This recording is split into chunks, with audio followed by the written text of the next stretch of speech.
All right, let's dive into some really interesting new political polling data and see what it's all about. So, the analysis starts with this really stark number, -44. And what is that? Well, according to a CNN poll, it's the Democratic Party's brand recognition. If you break that down, it's just 28% approval against a whopping 72% disapproval. So what's behind a number like that? The source actually points to a pretty unusual explanation. Yeah, it actually comes from comedian Andrew Schulz, who had a theory about this. And his whole argument is this: you can be weird or you can be pretentious, but you can't be both.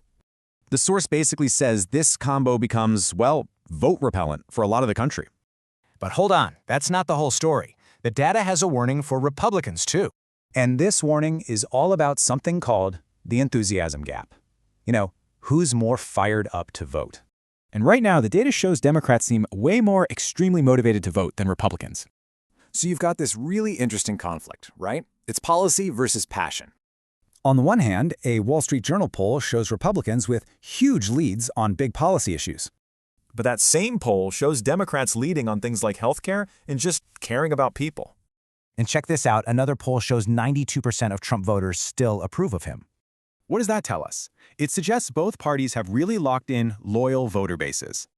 And all of this builds up to the main point about what could actually decide the next election.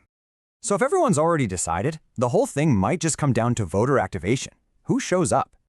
So, here's the big question this all leaves us with. Is motivation going to matter more than policy?